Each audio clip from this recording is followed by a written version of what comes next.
Welcome in on a Monday morning here. Well, I don't know. Maybe you're somewhere in the Middle East or Africa and it's the afternoon or evening. So just welcome in here. Or you're watching it on replay and you're a pain in the ass. Well, it's not 11 a.m. when I'm watching it. we welcome you in either way. And do you get those tweets? No, but I imagine I don't know. I've muted so many people, and I started blocking now just because it's even more fun. Oh, so I've muted so many people. I trust me, man. I'll run into people, and I follow you on Twitter. Oh, really? Okay, what's your Twitter handle? And I'll like sneakily have the phone angled so they can't see it, right? And I'll be like, damn, I muted this person already. Yeah, such is life. Because apparently there's people tweeting out there. I don't know. I don't see it.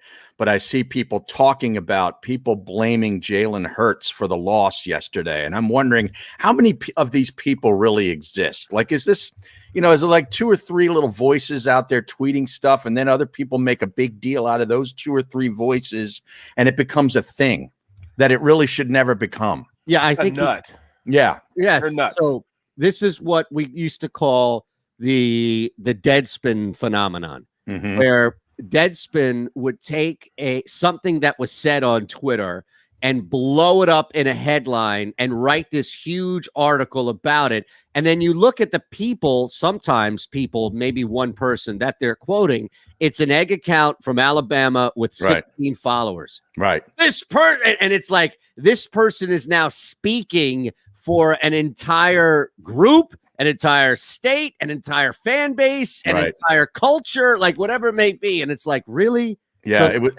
it's similar to when certain producers would hear a phone call on a recorded line and make that a show based on the overwhelming sentiment of the fan base. And it was just this one clown, right? 610. You know what I mean? That's what I'm saying. Unless Barrett and Seth and I guess Ray Diddy were blaming Jalen Hurts last night, and we have something that we, I heard on the postgame show, Barrett Brooks was blaming Jalen Hurts. Okay, that's something. Right. We can work with that. Yes, exactly. I did say they were a bad team. Well, yeah, they're not a good football team. They're not a good football team. Which is why they're going to lose to Carolina. If one thing Carolina does, they beat bad teams. This is a bad team. Well, and me and Seth, we got into it's not a spat or anything like that. Oh yeah, or a lover's quarrel, but we went back and forth debating on if this is a bad team, and I described what a bad team is. Did you guys hug it out like Brady and Bill last night after you were done? We couldn't. He was in Arizona, wasn't he? Yeah. I'm in the studio. Yeah, he was in his den with all his memorabilia and stuff behind him last night. So we just had a debate. Yeah, we just had a debate, because I define what a losing team. I define what a bad team is and what bad characteristics of bad teams do. And they fell right within the parameters of being a bad team. I said they have the ability to be a good team if they start, crossing their T's, dotting their I's, playing more efficient, playing more of a game in which they're playing fundamental football. I said they could be a good team if they did that, but they don't do that. Bad teams have stupid penalties. Bad teams don't take advantage of situational football. Bad teams lose in the manner in which they lost. That's what a bad team is. I've been a part of a bad team. I described when I was on a bad team. I was on the 3-13 Eagles team. That was a bad team. Yeah. And I was also on a Super Bowl winning Steeler team, which was a good team. So I have both perspectives sides of perspective covered on both sides. I know what it is. I've been in that situation before. Yeah. So, he was like, well, they're not really a bad team because, they have good players. I mean, we're not necessarily talking about the players themselves. And then I said, all right, then. So you're saying that offensive line Jalen Hurts is playing in front of is a good offensive line? No. They were thrown together. And look, I don't think Andre Dillard is never going to be consistent to the point of balled out. There were some moments I think where they all had where they were getting blown back, but they were young, like they're new guys, and this is a new unit. But I would say this: at no point was I like, man, this team's not going to win because of the offensive line. No, I never thought about that at all. Never thought about that, which was a credit for those guys being thrown there together like this.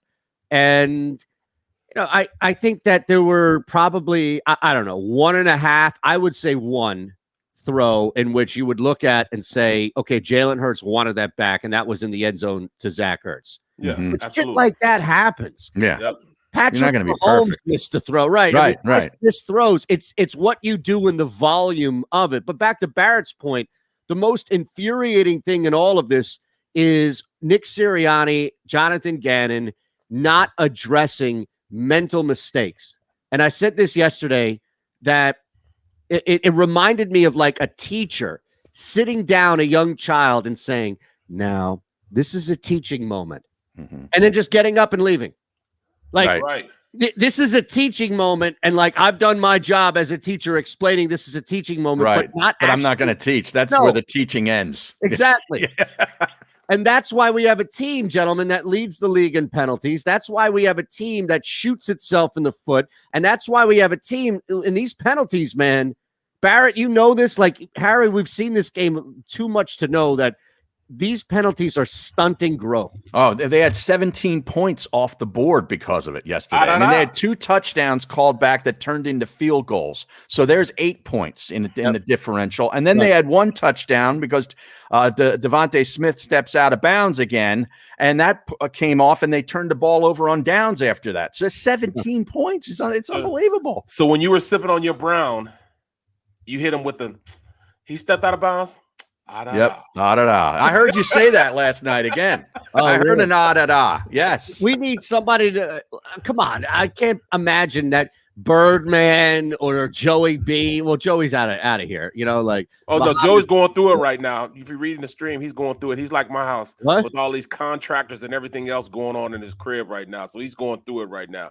I just tell him he's got to be focused. Eagles Monday. I don't give a shit about what's happening at Joey B's mansion out in Boulder, Colorado. He's got Longhorn Rams out in the front yard right now, in the mountains. Oh, man. Yeah, I mean, go ahead. What it is, bro. Go ahead. This isn't a team that can afford the luxury of not playing perfect football. They have to play a perfect game in order to win. And that's exactly what they're not doing with all the mistakes and penalties. Those are things that it's hard to coach themselves out of situational football like that. How do you coach a guy not to make a penalty? Well, you start limiting playing time, or you start hitting that pocket. We start taking money, then things will start changing a little bit. You know what I'm saying? Then things will, kind of, level out a little bit, because to get another unsportsmanlike conduct penalty after we, ran him through the dirt, he does it again. Maybe they're just not smart football players. No. I mean, there's only so much you can do. Well, at some point, you just got to start playing smart football, and that's one of his 5 branches of the winning tree, and they're not doing it. No, they're not doing it. 44 penalties for 281 yards so far this season. Right. In 4 weeks. The NFL. Yes. That's one category they're first in. All right. The only category they're first in. Right. Is penalties, bad football. How many times are 3 and out? You see what's happening here too, right? This has now become all on Jonathan Gannon. And look, Jonathan Gannon deserves a lion's share of blame by all means. The Eagles defense gave up over 7 yards per carry to Clyde Edwards-Helaire. Unbelievable. Gashed once again. So it's no longer 200 yards. Yeah. Oh, they went up against Pollard. No, they can't do that anymore. So what's happened now, though, is what I've noticed is that there is this, I don't want to call it a narrative yet, but it seems like there is general discussion where it's being conveniently placed on Jonathan Gannon. And I smell a scapegoat. I smell a scapegoat because Sirianni is also in over his head. And the guys, all 16 of the fucking whatever the hell those highlighters. Things. How about yesterday? He had like 3 of them on there. Get him out of here with this crap. And I noticed this is becoming a thing now, observing the highlighters. I want it to be, said that it was started on this very show. Correct. We had the highlighter watch. Yes. It started here. And then, if you look at my co-host, Michael Barkan, Yeah, he's kind of stepped into the highlighter I saw craze that. also. Yeah. Well, what about giving us some credit? Yeah. Jeez, Jay Whiz. Yeah, I mean, I couldn't even say anything about it. why? They went straight into talking about, what was going on the field. Oh, jeez. Yeah, but you're part of the show, so you can just stop and say, "Hey, wait a second. Let's back up here a second. Well, Take control." Right, you could yell. You think you're getting that from Ray Diddy? You know what though? You know how to when you know how to do shows, when you understand shows and how these stuff goes in shows.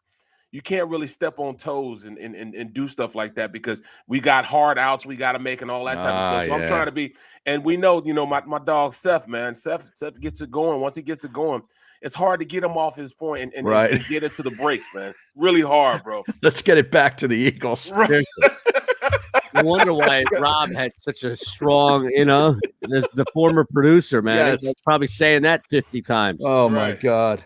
You can hear him. I can hear him in the break, and I'm like, he said, "All right, we're going to take it to break. Okay, let's break. Yep. All right, we got to go to break. We got a hard out at the break." And I'm sitting there listening. I was like, "Is he just saying it to me? Mm-hmm. Am I the only guy he's saying this to? Because nobody else is listening." You know what I'm saying? They just keep on talking. I'm like, "All right, well, I put my hands up, man." Yeah. Well, I'll tell you. I mean, yesterday, just watching that game, they start settling for field goals against that team. I'm like, you cannot kick field goals against the Kansas City Chiefs and hope to win the game. Right, but you can't get yourself. You can't dig yourself in the hole and not score at all, and that's been a problem thus far. Mm-hmm. So I mean, I didn't get so mad at the field goal aspect of it. I was pissed off at the overthrow of Ertz, situational football when a guy runs out of bounds. You've had that happen before. Mm-hmm. Why is it happening still? And the wide receiver, that's his group. That's right. Sirianni's group. Right. This is a direct reflection back on the head coach. But I did see a lot of positive. I saw a lot of positive. Defense. Now, what have I been screaming? I've been screaming this for the past 5 years. When are we going to get a boss linebacker that people have to worry about? Yeah. They don't care about it. They don't care about it. And that's why our defense, nobody cares about our defense. Right. It was good having Riley McLeod back. Mm-hmm. But without guys, in between the defensive line and in the secondary, that middle of the field is just getting ran through and killed. You know what I mean? And when is my boy? When is Fletch gonna show up, man? Fletch, did he play yesterday? I had to hit him on Twitter with that magic meme. What's that? What's the magic? The stat sheet looking for Fletcher Cox, and then below was the magic being like, "I'm not gonna be here." Oh, that's the Magic Johnson. Yes. Yeah. I'm not gonna be here. John, where are you? Where are you? And look, it wasn't like he was getting triple teamed and Hargraves or Singleton or somebody had 15 tackles and 7 of them were behind the line of scrimmage. I don't know where Fletcher Cox was. Yeah. Sweat made a couple of plays. I mean, he got behind the line of scrimmage. Somebody's going to have to make a play too, but my God. Derek Barnett with another dumb penalty. And and Fletcher's absent on the stat line. How are you absent? I know. His name didn't even show up. No. I mean, Jesus. How is that? Yeah. I don't know, man. Pretty bad, man. It's pretty bad. Not be on the stat line, period. And supposedly you're our best defensive player. It's not good. I mean, that's the thing, though. Like, remember, who was it? McLean? Remember that whole thing about how he wasn't answering the question? Right. Right? Mm-hmm. Again, with Fletcher. Yeah, Fletcher didn't even acknowledge his presence. This is it, man. I'm telling you. Now McLean comes back and says, "This is it." Yeah. Told you. Now, what's going to happen here? I mean, everybody right now, and look, it's a year of growth, and it's a year of patience, and it's a year of all these things. But you need to see growth. You can't just mask it and say, "Well, this is a shit season because everybody's young." No, you need some sort of growth. Like Hurts bounced back. Yeah, he did. He's at his best game as a pro yesterday. And asked a ridiculous amount of times to throw the football. Mm-hmm. So even in that, it shouldn't be throwing the ball 50 plus times, but even in that circumstance, Hurts played well, but look, this defense has gotten worse. So many things are just problematic with this team. The penalties. What the hell, man? Yeah. Now Hawk215 on the stream says, I can't believe you guys had them winning the division. Who had them winning the division? Not me. Nobody had them winning the division. I haven't barely winning 6 games. What the hell are you talking about? And I don't even know if they'll get to 6. You know, it's depressing, man, because I really thought that the defense was going to be all right.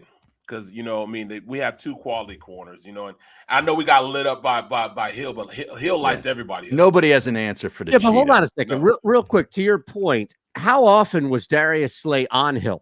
No, he wasn't. Right. They line him up in the slot, which means Maddox and safeties were on him. Safeties were on him a lot of times. Yeah, but that isn't this an opportunity for you to adjust?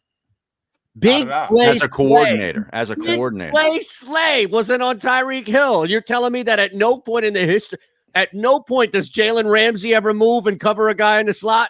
Well, that's what he does. Jalen Ramsey shadows. Okay, well, where was that? Right. Bro, I'm not yelling at you. I know what you're saying. Like you. Where's the end game adjustments at? Right. And you have your best player. The guy is named. What you're paying him for? Yes, and I'm not. I don't know. There's so much confusion. What the hell is going on with Miles Sanders? Darius Slay not bouncing around on guys. Like, there's so much confusion here with this football team. It's hard to really, outside of Jalen Hurts, a player or two from Devontae Smith, it's just hard to figure out what's going on. Mm-hmm. Well, that's the problem.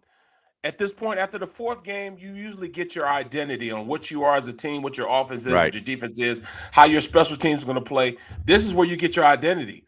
But I'm hoping they don't have their identity, because if they have their identity right now at the 4th game, they have an identity of a bad team. Well, the identity is Jalen Hurts make a play. Well, that's pretty much it. That's it. You're right. You're right. That's it. It's really it. Right. But I don't. And if you extrapolate his numbers out of the first 4 games, they're pretty damn good. I don't know. I mean, the projected numbers they do on like some of these websites where they'll project what you've done out to 18 games or 17 games. It's pretty eye popping. No question. I mean, he's ran around. He's averaging almost 300 yards a game. Yeah. But he shouldn't be averaging that, because we should be running the ball more. He had our best back had 7 carries. Mm-hmm. 7 carries. Yeah. Well, the quarterback runs. Our quarterback is the leading rusher. Yeah. He's like Lamar Jackson. Yeah, but the difference is that the other guys aren't running like those guys run on the Ravens. If you want Jalen Hurts to be your number 1 rusher on this team, that's fine. Harbaugh has given you a blueprint to where you can have 2 other competent backs behind him and now have a rush heavy, maybe not even first, but rush heavy. You also have Lamar making throws. So Hurts, we've seen, has the ability to make some throws. I would have no problem at all if they ran the ball 55, 60% of the time with Sanders, Gainwell, and Hurts as the leading rusher. But you have to your point, Harry, you have to marry that, or mirror at the very least, from what Baltimore's doing. Mm-hmm. Well, you can't just have one. You can't have your quarterback be the leading rusher and then neglect your running backs. Right. Well, that's what it is. If you're going to have if your quarterback's going to be your leading rusher, then design plays around him being a running quarterback. You know, those instances where he's running, or when he's running for his life, when he's running out the pocket, everybody's covered. And I like what they did. They cut his reads down. He had 1.5 reads. If he went to that half a read, if it wasn't open, then he'd go. Mm-hmm. And I'm good with that, because they game plan around his strength. Get the ball out early, or duck and go. That's what his strength is. That's what he's good at. But they didn't, man. They didn't optimize the offense to incorporate the run. That's how you optimize that offense, by running the rock with your running backs. I mean, hell, it didn't even have to be. It didn't even have to be. Miles Sanders. Yeah. Go to the other back. Well, they clearly like throwing him the football, and that Gainwell anytime TD cashes, by the way.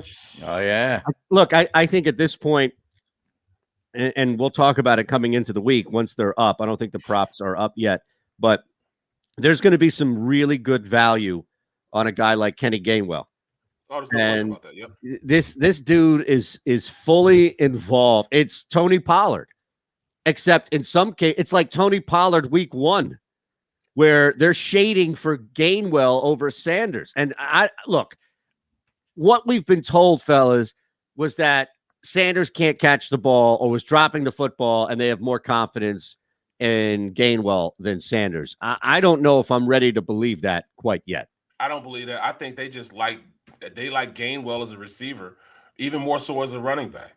They like to put him in the slot. They like to put him at the H position, the wing position, and have him, get out there and create matchup nightmares for linebackers and safeties. If you look at him, he's built just like a Tyreek Hill. He doesn't have the speed that he has, but he has the same abilities that a guy like Alvin Kamara has, or Christian has, Christian McCaffrey.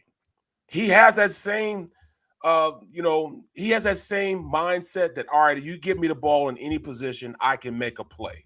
That's the same mindset that Kamara has, and these really good pass catching running backs has. He can make a play out in space, and McCaffrey and Kamara are guys that they do that for a lot. So, all right, if that's going to be our offense, then have him in a lot. Run up 21 personnel. We could eat people up with 21 personnel. Yeah. Or maybe 22 personnel, 2 running backs, 2 tight ends, or 2 running backs, 1 tight end. But, I mean, at 22 personnel, it's hard for a defense to go out and cover that on on passing plays. And on run plays, it's hard for them to not be blocked when you have 2 tight ends in, and then you bring in 2 running backs, because now they have to put in at the very least, their base personnel. They can't keep their nickel personnel and cover the pass. And we see that Ertz is good enough to get open. We see that, Dallas Goedert is a beast, once he, gets his hands on the ball. So let's take advantage of it. Let's use those personnel packages more. Well, Barrett, was there any ideas as to what the personal matter was regarding Lane Johnson? That's concerning to me. I don't want to guesstimate on that.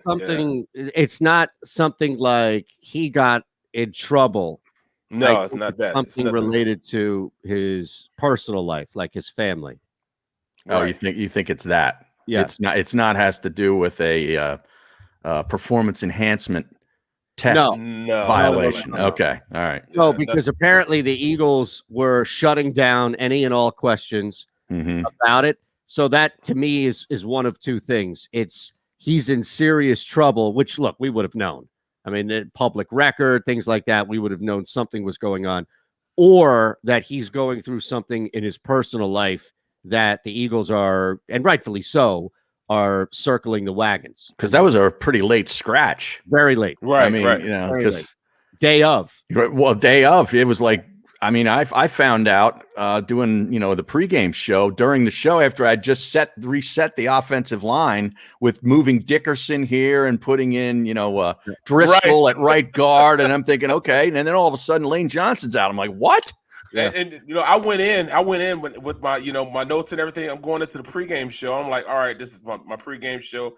All right, they switched over Dickerson to, and Herbert's going to go to the right side. And I'm thinking, all right, this is cool. I'm going, and all of a sudden I got to change in. I already had it all written out. 2/5 of the offensive line is starting, and all of a sudden, like, now it's 1/5. Yeah. You know what I'm saying? I had the whole game plan, how I was going to map it out, how are they going to run to the right side, because that's going to be the strong side because Lane is still there. And, I'm like, these 2 played together before, and they're going to be okay. And then this happens. Like, what is going on? Yeah, it's crazy. So I knew it was going to be a nightmare from the beginning. I knew that once that happened. Did you notice the booing at Lincoln Financial Field? Yeah, I did. Oh, yeah. Basically, after every failed play or failed possession, the boos rained down. Third down. Oh, man. Third down. It was a boo fest on third down. They thought they should have scored every single time. I'm like, what is going on? Oh, yeah. It's not good, man. Not good at all. And look, people have lost patience because the team hasn't looked like they've addressed a lot of things. And even Jalen Hurts just played better, right? Like Hurts just played. It's not like the offense looked so much more creative or dynamic. It was, if anything, scaling down, as Barrett mentioned, a His read or reads. two, Yeah. and just letting his ability take over, letting his athleticism, letting his arm, letting his ability to play the position take over. It doesn't look like there's all this creativity. It doesn't look like the defense has any buzz to it. I mean, the defense is just there. They're just there right now, man. Just there. They got pushed around for 2 straight weeks, gashed. Yeah. Look, Andy Reid would rather eat a salad than run the football. Yes. I mean, seriously. Right. Yeah. They were just daring him, with the 2 deep safeties, and they stayed with it. They were patient. They ran it. I mean, if you look at in their 3 losses, the efficiency of the opposing quarterback is amazing. Like the completion percent, like everything seems easy. Yep. For their throws. I mean, you look at Mahomes was 80% completions, Dak 80%, Jimmy G 73%. That's unbelievable. Yeah. That just comes from there's no pressure on the quarterback. They're right. not sending any blitz. Why are we paying these guys all this money to be tight man-to-man corners that could shut out the number 1 and number 2 wide receivers? We got Nelson, to do that, be that guy to shut down the second wide receiver, and we don't use him. We're still playing back in zone. Come on, give me a break. You know what I mean? Give me a break. I mean, it's the kind of team's defense that you schedule for homecoming. You know what I mean? When you want to put up a bunch of points. And how about my Temple Owls on Saturday at homecoming? How about that win? Who do they play? They beat Memphis. They were losing 17-0 I believe, late in the first quarter, early second. Came back to tie it at halftime and went on to win the game. Wow. That is crazy because they, while I'm doing my game, we were talking about it. 11-point underdogs, I think. And then they came back and won the game. I'm like, they're getting crushed. Right. They turn back around, they win. Yeah. Dewan Mathis had a great game. Penn State, Iowa this week, man. Lot to look forward to in college. That's going to be the game of the year. That is the game. Well, at least our team isn't dealing with that team that's going down there in Jacksonville, man. What they got going on in Jacksonville. I just sent you guys something. Well, with that girl rubbing up on Urban Meyer, bro. How do you not fly back with the team? You stay in Ohio and you do that. Well, because he's at Ohio State and he was rocking his Ohio State gear. Yeah, he tried to. I tell you. The last time I saw somebody in such a pathetic manner try and hide in plain sight was when Bobby Valentine was ejected from a baseball game and came back to the dugout wearing that Groucho Marx. Oh, it's hilarious. Right? It's hilarious. What did he think? That we wouldn't know who he was because he was wearing a pullover for Ohio State? That's not Urban Meyer Jags coach. That's somebody else. That's his doppelganger, man. Exactly right. Right. That's that guy that tries to pick up young girls saying he's Urban Meyer. Right, exactly. I've never had a coach do that before. I've never seen a coach not fly back with the team. You know what? It's never happened. Lane Kiffin, when he got fired on the tarmac. That's when it happens. Yeah. Right. That's when you don't fly back. All right, we're back. We are back in 3 coming up. It's the middle. Hit that thumbs up button. Make sure you're subscribed to the JAKIB Media YouTube channel. We're back in 3. Go for the midnight dares. Go for the memories. Go to get your spin on. Go to get your spa on. Go for the bubbles in your bathtub. And in your drink. Go for the stakes. And the steak. Go for him. Go for her. Go for the win. Go to Ocean Casino Resort. Book your trip at theoceanac.com. At Stateside Vodka, every new customer gets the world's best rocks glass. Free. What's that? A rocks glass? You're telling me that bottle is cut in half? You could say that. Holy shit. And you're telling me I can get one of these glasses for free? That's right. 1 free rocks glass per customer with each first-time purchase of Stateside Vodka. So good, it just disappears.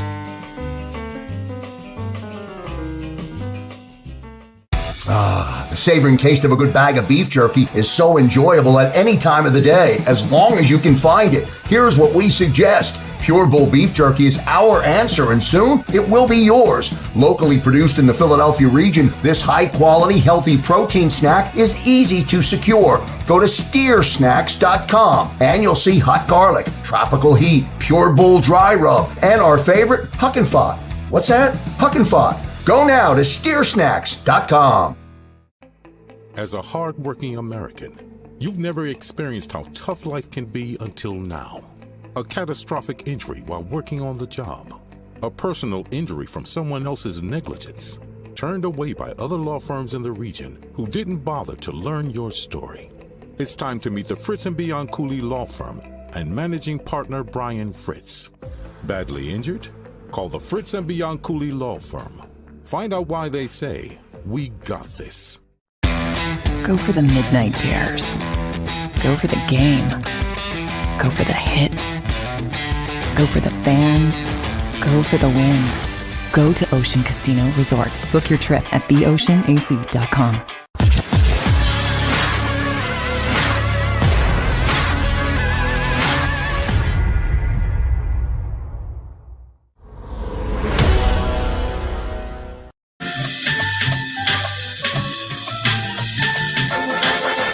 Oh man,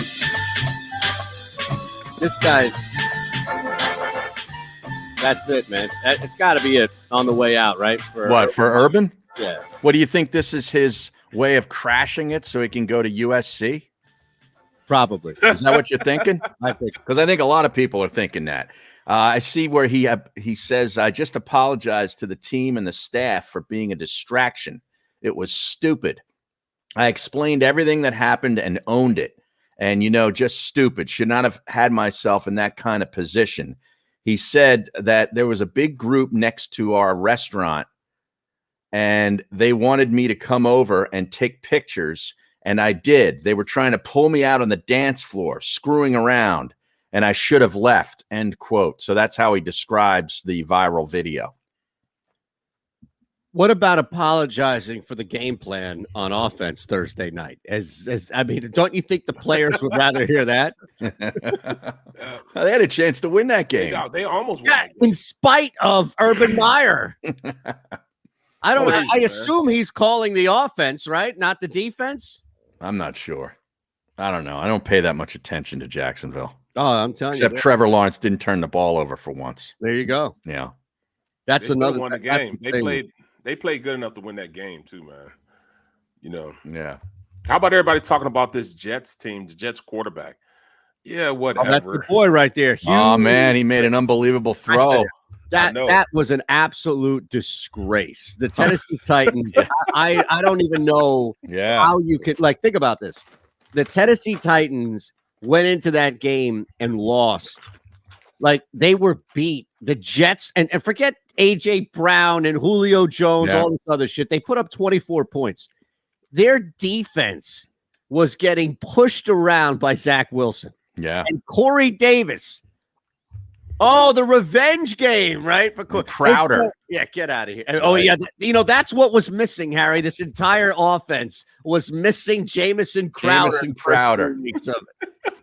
Get out of here, man. Mike Vrabel. I tell you, this is why this team, it's in his DNA, man.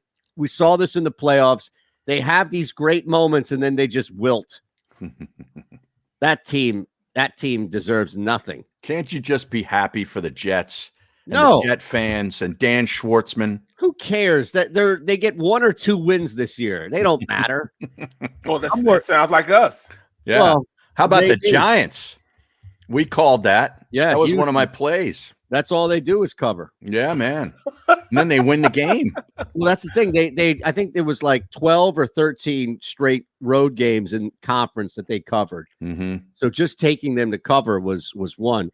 The one that got me, I think the biggest one that got me, and that was actually, look, if you look at the division, and I'll hit this third team because that's the one that got me.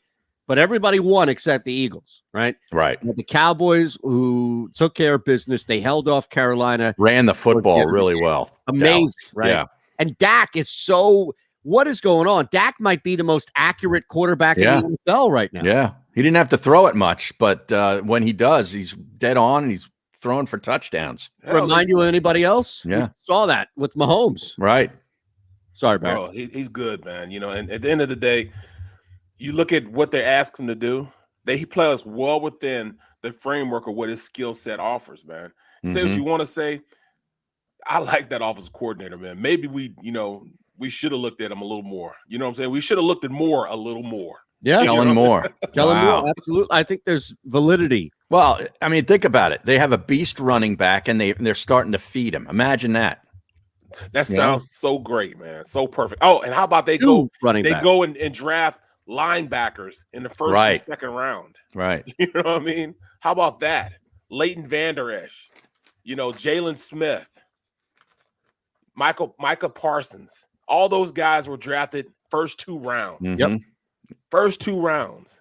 So come on, man. You can't tell me that you can't value that position and not think that it turns your defense around. And a cornerback from Alabama that's looking pretty good too. And you know what really pisses me off? That I'm looking at Kansas City's roster and the center that I was so happy I wanted to get from Oklahoma. What's his name? Humphrey. Mm-hmm. Yeah, he's over there starting for Kansas City right now. The linebacker Bolden that I was looking for. It's a left-handed center. Right. Yeah. And then you look at Bolden, the linebacker from Mizzou. They went in the second round. Second round. Mm-hmm. Bolden balling for Kansas City right now. And we can't get anybody to come up and fill JJ Arcega-Whiteside, it was second-round pick. He had how many snaps yesterday? Did you hear what the announcer said? Did you hear what Charles said? Chuck was like, yes, JJ Arcega-Whiteside, he works to his strengths. He's a blocker. He knows he's a blocker. Yeah. So we drafted a wide receiver in the second round for his blocking skills. Right. Yeah. I think it was Ian Eagle who, in conversation, mentioned the dynamic core of wide receiver talent that can be with Devontae Smith and Quez Watkins, Jalen Raygor. He called him Raygor. And he mentioned JJ Arcega-Whiteside in that group. I'm like, you probably could have left. You probably could have left Raygor. Yeah, but that's a pretty dynamic receiving core when it comes to speed. Yes, yeah. Although Raygor is out of the picture, like Raygor has fallen out of the picture faster than Miles Sanders. No? I swear that's what he said. Raygor. It sounded like a character in one of those Marvel movies. Right. Raygor. Yeah. But he's not falling out, man. He's starting to get his foothold in that offense now. Who? We're starting to use him a little bit. Rager. He was targeted one time yesterday. He caught it. That's all we need to worry about. Okay. He caught it. I'm just saying, though, like, he and Miles Sanders are falling fast when it comes to just looks in this offense. Yeah, you're right, man. Isn't that – I don't know. Is that – maybe I had to target – I thought he was targeted. Yeah, he was targeted one. No, you're right. You're right. He caught that 9-yard pass. That's caught it. He caught it. He didn't step out of bounds before he caught it. How is Greg Ward targeted more times than Jalen Rager? Like, how are we living this life here? Greg Ward dropped a touchdown. Yeah. On the best play of football, sprint right option, the easiest play to block, the easiest play to execute, and he dropped the touchdown. We ended up having to kick a field goal. Yep. I mean, those are points, that you have to keep on the board, man. So that's 3 touchdowns we've talked about. We talked about, that we had to kick field goals for, or we just lost it down. The pass to Zach Ertz, and it should have been a touchdown. Yep. Sprint right option to Greg Ward should have been a touchdown, and then the step out of bounds of Smith should have been a touchdown. That's 3 touchdowns that didn't get factored in to the final score. Right, 2 field goals instead. Come on, man. We just can't do that. Yeah, I mean, Miles Sanders had a whole 8 touches yesterday. He was targeted 3 times in the pass game and had 5 carries. It's amazing, isn't it? Or 7 carries, excuse me. 7 carries. So 10 touches. 10 touches, right. Yeah. But ridiculous. It's kind of wild to see that, isn't it? Yeah, it is. Now, I know a lot of those, read options and stuff, run play options, don't do it, Harry. Could go to him, but Harry, don't still, do it. It's not enough. It's not enough. Yes, Harry, we cannot. Do not do that. I'm not trying to explain it away, but exactly. We'll be his biggest inhibitor. Now we will be Nick Sirianni's biggest inhibitors if we go about and say, oh well, those read option plays or them RPO plays, or consider class. We class them all in the run pack. No, they're not run. And when you call power, you call lead draw. When you call these plays as run plays to the running back, those are run plays. You know what I'm saying? You don't call RPOs because that's meant to me, when you call plays like that, it's just like spades. They're called possibles. Yeah, right. You got a possible. Books. How many books you got? Yeah, you know what I'm saying? We got 2 on a possible. That's what that is. You know Wait, what I'm saying? what's this? I'm missing this. You ever played spades before? No. You have to call out how many hands you can win, how many books you got ahead of time. Oh, yeah, okay. You call it out, you count it, and only the ones that count are the ones that work. So you can't say a possible. You know, you can't an RPO. You can't have it both ways. And what you're saying, right? You call you a have run to or you don't. You have to say ahead of time how many you got exactly. Okay. And if you're off, then if you're over, then you're over. You can't, man. We play no books, like, you know what I'm saying? No, what do you call it? What do you call extra books? I forget what you call them, man, in spades. But I know what you're saying. But you can't. They're not run plays unless the ball gets handed off. Period, point blank, man. And you call the run play, that's the run play, period. We don't run any draw plays. Why would you not, especially how much we pass? When you pass a lot, since we're not going to run the ball if you pass a lot, you run draw plays because you get those defensive ends up the they're field. Already getting up the field. Yeah, they're already going up there and trying to rush the passer. Yeah. Use that against them. Use screens. We call them slow screens. That's when the offensive line, the running back, that's the screen with the offensive line, the running back is running in the middle of the field. We don't run any slow screens. We don't run any draw plays. Those are all used to take advantage of the aggressive nature of a defensive line getting up the field. Right. You can slow them down by running a draw play. You know what I'm saying? Let him get up the field, hand it to the running back, let him see where the hole is, and then define his way through. It's easier doing it that way. That's what happened to us. They saw how much those guys were pinning their ears back against us. They started running draw plays in the second half. How about those shovel passes, man? He's brilliant at those shovel passes, Mahomes. Brilliant, bro. Seriously. We know that's a big staple of what Andy Reid likes to do in the red zone, but man, can that quarterback execute it? I mean, and we couldn't stop. We knew they were going to do it. Yeah. And how about Kelsey in the one play where he's like, where do I line up? What's going on? He's totally trolled him, like acting. And then all of a sudden, boom, here's the snap touchdown. He needs an Emmy, bro. He needs an Emmy. Yeah. It's pretty cool to see, though, right? Yeah, it is. Like that offense, man, is when it's clicking, it's unlike anything. It really is unlike anything in the NFL. It's damn if you do, damn if you don't. Because if you cover, you're going to bracket, you cover Kelsey. And they contained Kelsey yesterday. Right. I mean, he only had, 30 yards? It's like, pick your poison. What do you? Who do you want to beat you? I'd rather, you know what? I'd rather Kelsey beat us next time. We were talking about we want Kelsey. No, I'd rather Kelsey get 80, 90 yards than have the cheetah 180 yards, 178 yards. Come on, man. We couldn't stop him. He's doing all them backflips in the end zone. Right. Yep. And Andy's smart. He moved them around. He put them in the slot. So he knew he had the better matchup with him in the slot. Now I got Avonte Maddox, or I got Singleton, or I got McCall, Harris. Harris in there, covering him as opposed to your best corners. On that last touchdown, I think that he scored, it was like Harris was running like 15 yards behind him. It was just nothing but open grass. And here you see number 28. Guys were texting me, who's 28?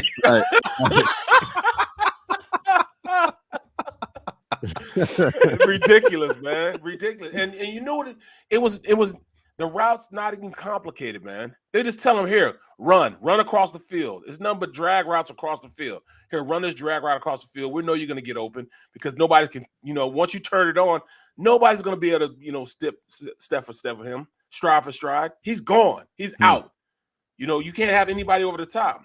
Yeah. Try to bracket him, he'd run past the brackets. And the Eagles got away with a big one early too, because Gainwell fumbled. Oh yeah. I can't believe they didn't challenge that in time. I mean, the Eagles rushed up there for the next play, which was smart, but that was clearly a fumble. That got away with that pick that should have been picked, that was dropped. A couple of mistakes. See, that's the thing though.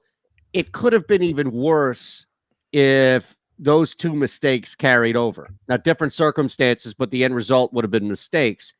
And you see how difficult it is to beat the Chiefs. I don't know. The defense, though, at the same time, doesn't get any.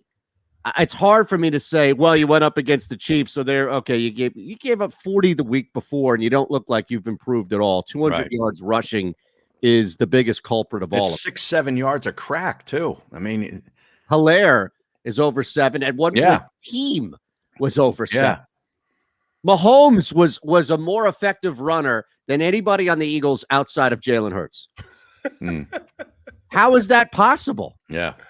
It's possible by just going out there and just establishing the run. You know what I'm saying? And the Eagles were slowing it down at first, but they just kept with it. You can't abandon it, man. This team abandons the run too fast. You know what I mean? It just must be in the the DNA, the makeup. Yeah. I mean, Sanders was only, what was he getting, like 2 yards a rush? It wasn't very effective. No, but they abandoned. And I think what happens is Sirianni is telling himself, well, we'll run an RPO and therefore still have the possibility. It's like the ultimate passing of the buck. Well, the run was technically in the play if Hurts decided to use that option, but instead he pulled it back and threw the football. It's almost like a built-in excuse to say, hey, it's not me. Runs are part of the game plan here. Exactly right. Trust me. And it goes back to Barrett saying, no. You need to line up and run the football on a designed play, because otherwise the defense won't respect anything of a threat of a run. And speaking of the RPOs, 2 straight weeks, that Andre Dillard penalty that negated a touchdown was not on Andre Dillard. 2 straight weeks, the quarterback's holding on to the football too long on a timing route. How are you not working on this shit? How is this again the same exact thing week after week? And look, Hurts improved throwing the football. Hurts improved with some decision making, but he's also a culprit. That's where I think there was some balance. You can't make that mistake every single week, especially Barrett, especially when you've got a backup lineman in that position. Right. Well, you have cracking to down aware. on it. They cracking down on it. They let everybody know, put everybody on notice at the beginning of the season. Look, we're going to start looking at this, and we're going to start throwing flags on this. We're going to concentrate on this illegal lineman down the field. Becoming a decided advantage for the offense. So now we're going to keep an eye on it, and we're looking at it. We're looking for it. You definitely see it flagged a lot more than you used to. We all see it, yep. They're also flagging tackles getting so far off the ball that they're getting an unfair advantage. Now they're bound up in the backfield and not on the offensive line, on the line of scrimmage. Right, it's a formation penalty. Yeah. So we had 2 of those last week. Yesterday. 2 of those yesterday, 2 down the field yesterday. Those are things they're cracking down on. So as a staff, they should have, all right, we need to stop doing this. We need to stop doing this. I don't know how we're going to do it, but hey, we can no longer allow this to beat us, and it's been beating them. It's been now the Dallas Cowboys rushed for 245 yards, 7 yards a carry on Carolina. Does this coaching staff take a cue from that and run the football next week? Well, we ask ourselves this each and every week. Right. It's a copycat lead. Right. Well, we don't copy the good stuff. We don't copy the good. We copy the stupid stuff. Really? How is that possible? Right? I mean, it's crazy, isn't it? Yeah. If you look at it, the best teams right now have great linebackers playing for them. Yeah. You look at Tampa Bay. They have 2 great linebackers. Both of the teams that just beat us now. They got 3 great linebackers. Right. 3. Don't forget about Levante David, Shaq Barrett, and the kid from LSU, White. Right. They got 3 great linebackers. That's true. We need to just borrow 1. That's all. Just let us borrow 1. They got 3 of them. Right. Embarrassment of riches. Yeah, they got an embarrassment of riches. Right. Now they need a cornerback. Yeah. Because I think Richard Sherman's done. Well, he's old, man. But he's old. So they don't have any cornerbacks now. All 3 of their starting cornerbacks are out. They're hurt. So I saw people trying to trade Slay to the Tampa Bay Buccaneers today. Eagles fans just want to get rid of Slay because he got torched. Yeah, but here's the thing. He wasn't even getting torched by the best guy. Well, no, but he was part of a defensive backfield that got torched, I guess. And he's the guy making the most money. Which makes I get what you're saying. I'm not refuting that. I'm just adding to it. Like, he wasn't even on their best guy. Right. Oh, my goodness. Whoa. How about the special teams? Is there anything going wrong there, or was still okay with the punter? He didn't punt yesterday, did he? Nobody punted. No, he didn't, did he? No. Oh, no, he didn't. Yeah. No, he didn't, did he? Right. right? No punts at No, all. he that- did. No punts. He's one of our best players. He needs to get on the field. I say Andy took Reid, That's Andy masterful Reid. job by Right. the Chiefs to keep the Eagles' best player off the field. That is masterful. That's isn't it, man? coaching right there. Oh, that's I mean, tell you, and a half right Andy there. Reid was not going to get boxed inside his own 10. No. Kept our ultimate weapon on the bench. Look, they scored every single drive, man. I You know know. what I mean? Every single drive. They except were for 9 of their 10 on interception. third down. 9 out of 10. The only drive they didn't score was the interception. Everything else That was it. Right. was a Yeah. touchdown. They were 5 for 5 in the red zone touchdown. It's insane. And look, I mean, think about it. This is creativity. They're taking so many leaps and so many creative luxuries or risks, if you will, with the football. And meanwhile, we're stuck here like, oh, okay, Jalen Hurts, he's not even like some super fast, $150,000 car. It's like you got a brand new car, right? Like it could be a brand new Honda Accord, right? But it's something new you want to crack out there in the fast lane. Like just get them out there and see what you got. Right. And instead it's like, no, we're going to go. He called him in a Honda Accord. Let's redline this Honda. 4-cylinder engine. Right. Seriously. Yeah. Instead it's like, no. How'd you like that for gearhead talk, Barrett? You lost. No, we got a hybrid. That's what we got. A hybrid. It's a 4-cylinder that only runs off 2 if the motor, the electric motor is running. We don't even need it. We don't even use the gasoline part of the engine. We just use the electric part. Man. Okay. We don't even take advantage of it. That's the problem right there. We don't even take advantage of all 4 cylinders. We only use 2 cylinders. Don't even give us an opportunity to open it up on an open highway. Yeah. We're just putting along right next to a Volkswagen, a 72 Volkswagen. That's what we're rolling against. It's terrible, man. Yep. We don't open up anything. And defensively, looking at those linebackers and to sit back and really evaluate what they're doing, they're just not coming up to make plays. No. They're not. Wilson was loving himself after that interception, though, wasn't he? He was loving that. I was so pissed. I said, I don't even care about that. Who Then he cares got about blown that? back like 16 straight plays. Right. Yeah, he was back there playing safety. That's why he got Right. That's why he got the interception. He's back there playing safety. He missed his coverage and had to adjust and lucked into it. Wrong place at the wrong time. Oh my goodness.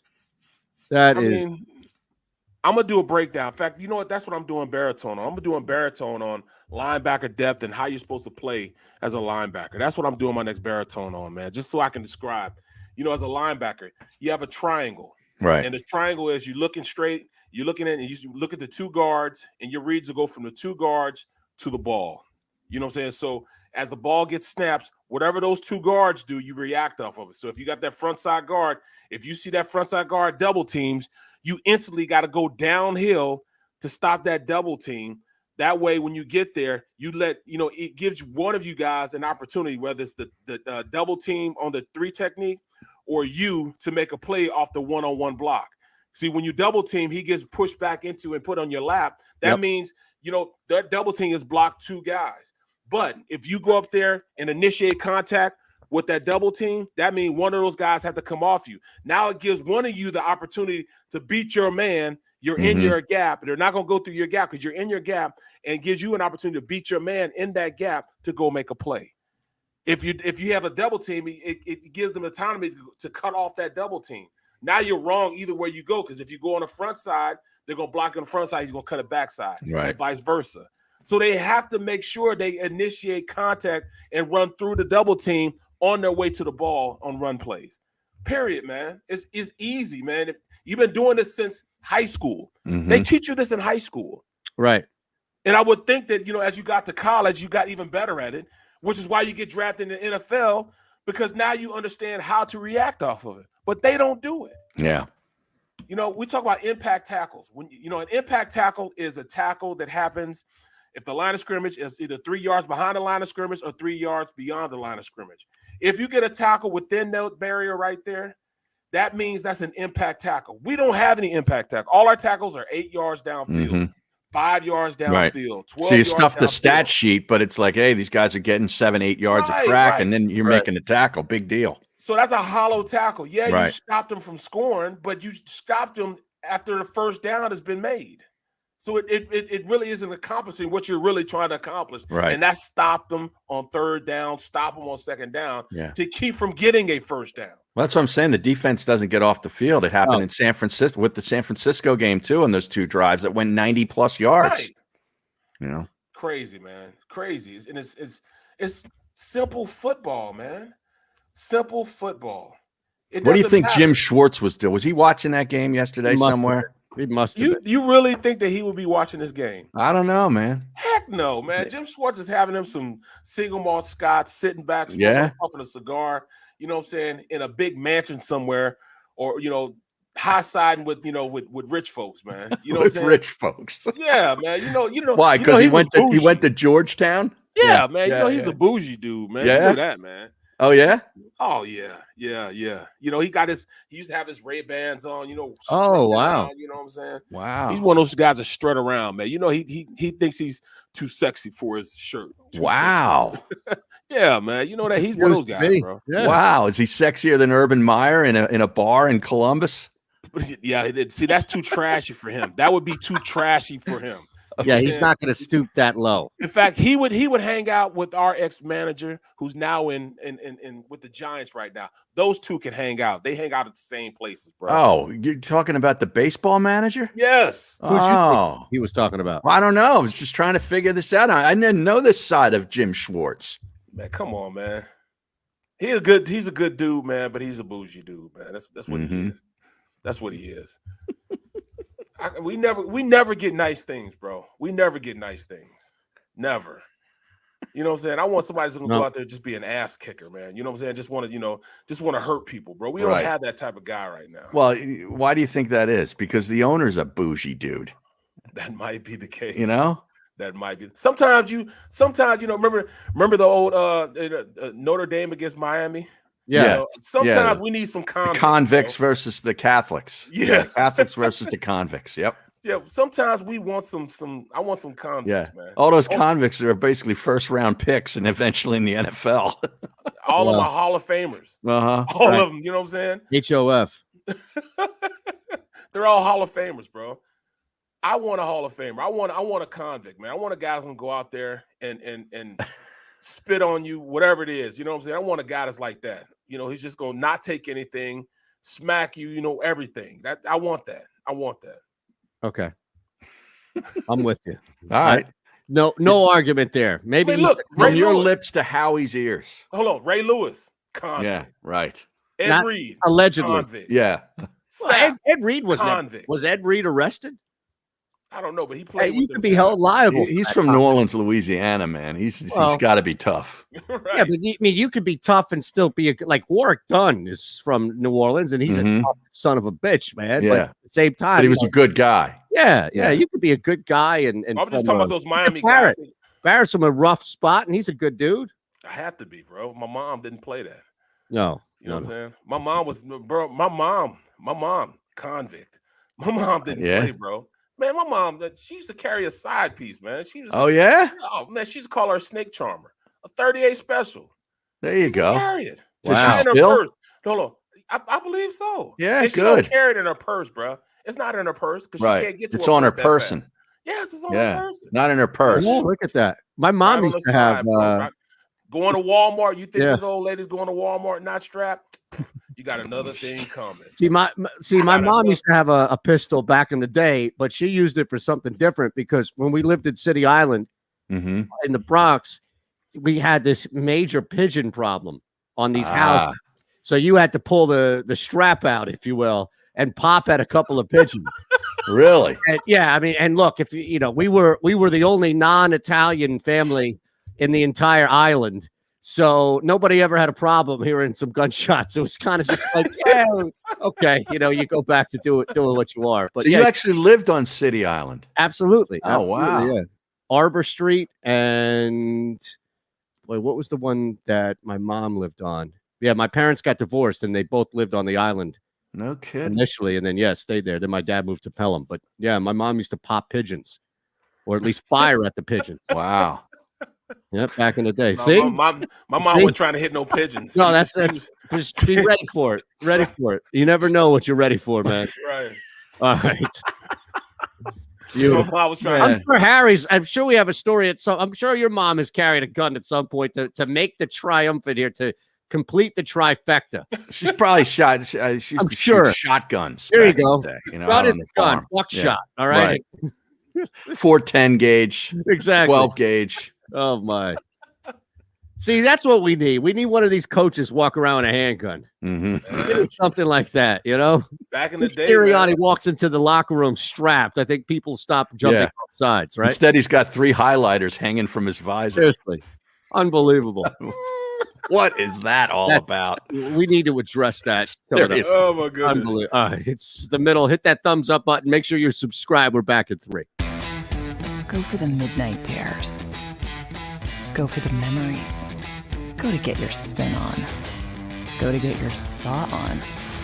Go for the bubbles in your bathtub and in your drink.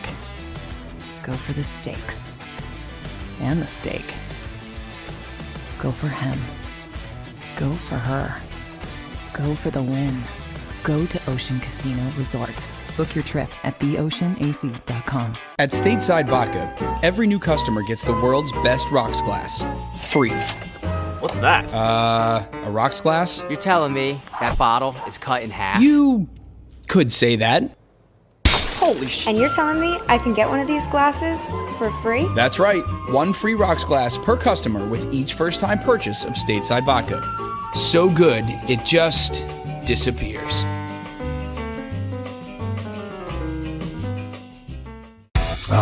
The savoring taste of a good bag of beef jerky is so enjoyable at any time of the day, as long as you can find it. Here's what we suggest. Pure Bull beef jerky is our answer, and soon it will be yours. Locally produced in the Philadelphia region, this high-quality, healthy protein snack is easy to secure. Go to steersnacks.com, and you'll see hot garlic, tropical heat, Pure Bull dry rub, and our favorite, Huck and Fod.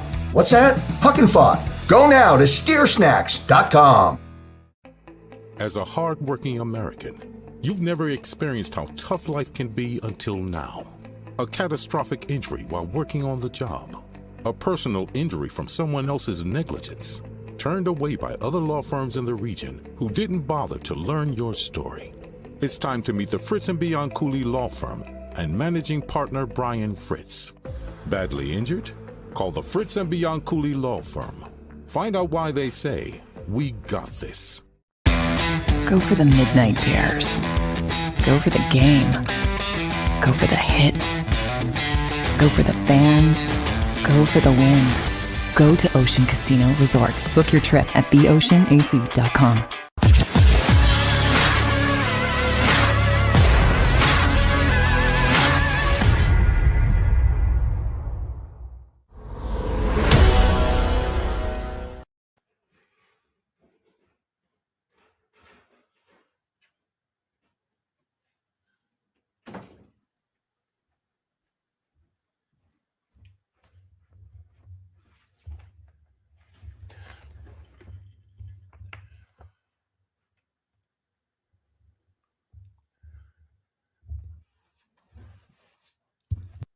So who's the best team in football now? The Arizona Cardinals? No, actually, man. I mean, I still like the Rams, but man, they got smoked. They out physical, man. They were physical. They got smoked. How about Green Bay? They're up there too. Yep. What do you think of the game tonight? Raiders and the Chargers. Pretty good game. It's gonna be a great game. I can't wait. I'm gonna sit back and really look at this game. I'm gonna clear everybody out and really watch this game. Focus on what the Raiders really are. Yeah.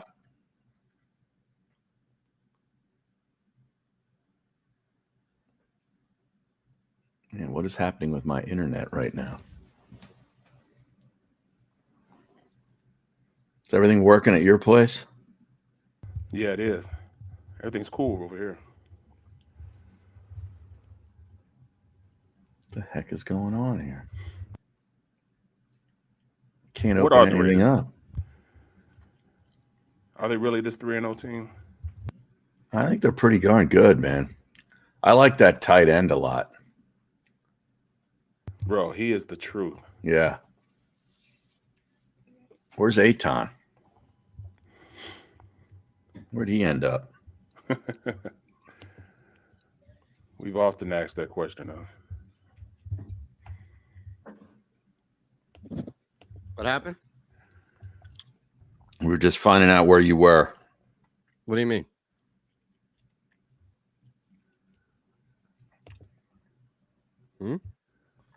I was asking Barrett, who's the best team in football now? The Arizona Cardinals? They just went in and boxed the Rams in their home building. Smashed them, too. That was pretty impressive. Yeah. Kyler Murray's probably your MVP, number one MVP candidate now, right? I would think so. They got so many weapons, man. Aaron Rodgers had a chance, but he was just so underwhelming. Yeah. It just goes to show you don't have to be overwhelming to beat the Steelers anymore. You know? Wait, what was that? It just goes to show you don't have to be overwhelming to beat the Steelers right now. No, the Steelers embarrassed. Come on, Barrett. I mean, this has been bad now. 2 straight weeks. It's everybody's looking at the sign on their helmet. Yeah, with the fans, there was a lot of Steeler fans there apparently because Baldy did that game. So he had some Instagram videos and stuff going into the stadium. And the fans out in the tailgating were saying, we're coming to get your quarterback, meaning like they're going to get Aaron Rodgers in the offseason to go to Pittsburgh. I don't blame them. I know.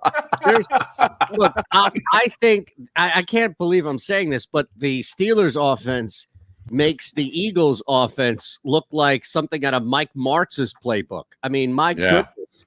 I thought that the Eagles not running any pre-snap motion might be the perfect definition of just no creativity and no life in your offense. You have 3 again. I get it. Chase Claypool was out, but you've got Deontay Johnson, Juju Smith-Schuster, and if he's not next year, he's going to be in the next 2 or 3 years the best running back in the NFL. Just watch. Yeah, no question. Najee Harris. Yeah, this kid is a talent. Yeah, and you're running him right behind. You're running him directly into the back of your guard, bro. Their offensive line sucks, man. Barrett, they lead the league in quarterback dropping back 3 feet and dumping it to the running back. I think that's their offense. Yeah. I don't understand it, man. And I feel bad for Roethlisberger. He's like, I came back for this shit. Yeah. Well, yeah. He restructured his contract and gave some money back for this. Right. Yeah. You know, that's brutal. And man, and they have some pretty good tight ends, man. You know, they got Penn State's Freiermuth. Yeah. He's pretty good, you know, and you know, Ebron's pretty good. Yeah, they've got guys who can Najee Harris. Like you said, I mean, even James Washington, you know what I'm saying, from Okie State. Right. He's good. Yeah, he was banged up a little bit, bro. Right. Yeah, he was healthy yesterday, right? Yep. What's that, Harry? No, I was just looking at this Sirianni's explanation for why they didn't do any pre-snap motion. Like the more I read the quotes for when he tries to explain himself, the more confused I get. Right. Seriously. I mean, I'm just trying to be fair here, but here's what he said when he was asked about it. He goes, "We motion for a very distinct reason. We're going to motion if we can create an advantage, if we can figure out what defense they're in, if we, majorly those 2 things. If we can get a guy in a position to do his job better. So that's why they do motion, is to do those things. So obviously they can't figure out a better way to get a guy in a better spot. That's why they're not motioning." See, that's stupid because that explanation does him no good. No, it's my just point. Keep it to himself and say, right. "Well, we just didn't." Right. I just said, "Well, we just didn't motion." Or because I really think because his guys are so young that they won't be able to, you know, figure out what they're supposed to be doing. They're having a hard enough time lining up where they're supposed to line up. Mm-hmm. And I think that's the biggest part of the problem. His team is so young that he didn't want to mix anybody up. He already tried to putting guys in different places. Evidently, that didn't work because you see the guys lining up in the same place every single time. That means it's not working what you were doing. Right. Wow. So if you do motion creates advantages, Mm-hmm. Against the defense. You put guys, if you want a guy to get a clear path to get out of his right, to scheme him line open. of scrimmage. Right. That's what you do. If you don't want him to be touched, like I would motion Devontae Smith all day. That way you can't just, jam him at the line of scrimmage. Exactly. Yeah. You give him an opportunity to work and get out there in space. It can also show what the defense is in too. Exactly. So if you got a guy that crosses the formation and a guy runs with him, it's going to be man. Mm-hmm. But they were running short motions, and it didn't do anything but pull a guy back into the box where you're trying to go. And that's what they were doing. Like with the trick play they tried to do that, not the Philly, whatever it was. They had two motions, and both of the motions looked like they were man-to-man, but they weren't. They didn't go far enough to make the defense declare. So it looked like it was going to be man because it followed them in, but they didn't go far enough to show that they were still going to drop back in zone. So, I mean, it really didn't make a difference whether they motion or not. It's not, it's not obtaining the objective they're trying to make happen. Wow. That's concerning. Big time, I would think, right? Yeah, major concern. I don't know. It doesn't seem like they're intent on fixing it in the sense of like they don't see it as a problem. So why would they fix it? Right? Right. I mean, but what they have to see as a problem is all the pre-snap penalties, and that's not getting fixed week to week. Yeah, but are you more inclined to run motion if guys can't stay still for 7 seconds? Probably not. I don't know. It seems like this is maybe a reflection of what the organization has wanted, which is, stay away from the run. Yeah, they want to throw it. Yeah. Right? Yeah, that's an organizational philosophy of the ownership. I don't know. Well, this thing turned. What happened? Barrett has a Samsung like I do. And somehow this damn, like, whatever their version of Siri is, has turned on my phone. So I don't know how the hell to turn this thing off. And over the past, it kind of pops up from the bottom. Randomly. Yeah, that's scary. Iron Eagle was saying shit on the broadcast, and it triggered it. I turned that stuff off. What, Iron Eagle? I don't blame you. No, I turned off the Siri as soon as I got my iPhone. Anytime I get a new one, I just turn it off. Well, I didn't think that I had to. And all of a sudden, this thing popped up. So I don't know what triggered it. I don't know. You know what I'm talking about, though, Barrett, right? Yeah. Yeah, it's a pain in the ass. And it's not like an easy, I give the iPhone credit, although their commercials are dog shit. It's an easy thing to turn off. The Siri is easy to turn off. This thing isn't as easy. I'm looking at the stream. It says Gannon's groupie. He said he never saw a draw play on an RPO. How would you do that? That's easy. You don't just option off the end. You option off the linebacker.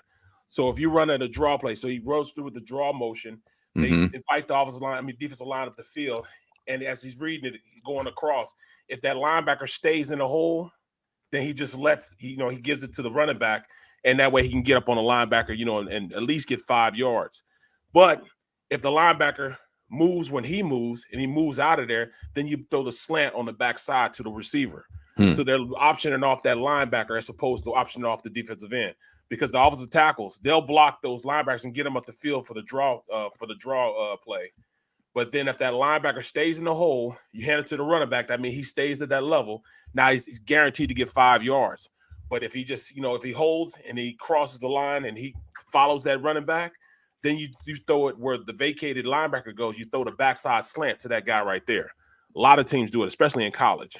It's one of the easiest ways to run RPOs with draw action. Eagles are a 3.5 to 4 point underdog. I saw that. Carolina? Yep. So that they're going to beat about 6. I don't mind Carolina by 4, to be honest with you. I think Carolina wins this game. Eagles are not great. They're not a good team. And Carolina has done well against good teams. Dallas, I think, is going to be, look, you want a sneaky MVP play? Dak Prescott. Dallas runs away with this division. He keeps putting up numbers. It's going to be hard, I think, with Kyler Murray because but that division is tough. Yeah, man. it is tough. Seattle plays the Rams on Thursday night. That's a good one. They're going to eat each other up, man. Yeah. They're going to eat each other, knock each other off. That's the problem with having good divisions like that, because they feast off each other. And next thing you know, one of the better teams in that division ends up being in the wild card or fighting for a wild card spot because he's lost so many games to guys within the division. That was a much needed win for Seattle yesterday over San Francisco. Oh yeah, it was. Tell you, and what San Francisco lost Garoppolo too. Yep. Well, here's the thing though. They lost Garoppolo, and it's probably for the better. But at the same time, how in the world are you on 4th and 2 with a kid in Trey Lance who has shown successfully that game alone he can move the ball with his feet and with his arm, and you run an end around to Deebo Samuel? Yeah. What? That's overthinking it. I mean, I don't even know if that was thinking it. How in the world is that your play on 4th and 2? He didn't even get upfield. It was a lateral move. He was running up and down the sideline, east to west. Right. He didn't get an opportunity to turn. He didn't put his foot in the ground and go north south. And it wasn't even his fault. They had that play sniffed out. And I mean, Trey Lance was playing well, and they took the ball out of his hands. Shameful. And then Teddy B also out of the game yesterday in the second quarter, I believe, with a concussion. I don't know if he plays this week. I don't know. Who do they have this week? Well, they're on the road this week, right? And I think they're a short favorite against Denver. They're at Pittsburgh. They're at Pittsburgh. Right. But they're a short favorite, or a short dog. Pardon. Yeah, 1 point. The problem with Pittsburgh, though, is that their defense is good enough to hang, and Denver's offense is not Aaron Rodgers. And Devontae Adams didn't really kill him by any means. Yeah. Here's the thing. That total already dropped a half a point. It's at 40.5 points. Wow. Wow, is it low? Yeah, you're right, man. Some really good games this next week, man. Cleveland at the Chargers. Yep, that's a good one. Giants, Dallas. We got a divisional game this weekend in the NFC East. There we go. Bills, Chiefs is going to be a really good one. Yeah, that's the best game. That's Sunday Night Football. Yep. Yeah. Real quick, do you go under that Steelers Broncos 40.5 right now? It may drop to 40. Yeah. Yeah, you're right, man. Because Steelers aren't going to score. They're not going to score much. But here's the one thing in the back of my head, Barrett.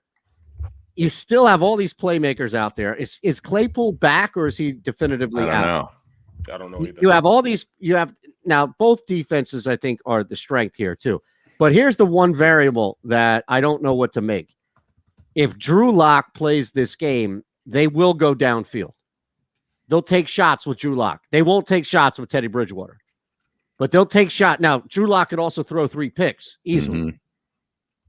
But I mean, 41 points seems like it's such an easy thing to get in the NFL. Are they really not going to get that? Yeah, I know. Claypool's got a hamstring, man. That can linger. And you're talking about a Steelers team that can't score. They can't move the ball. They're 3 and out more, just about as much as the Eagles. It's almost tit for tat. Yeah, I think I'm gonna get in there. I like Denver to win that game, but God, I mean, I don't know what's going on with a quarterback. Even with Drew Lock? No, that's the thing. I don't. Yeah. I like them to win the game with Teddy Bridgewater. Right. I do not like them to win anything.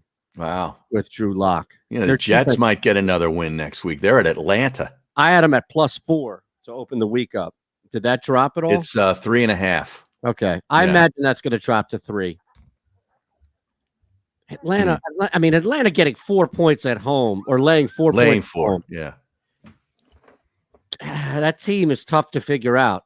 You talk about a really brutal loss yesterday. Yeah, how about that? Heineke looked pretty good. Yeah.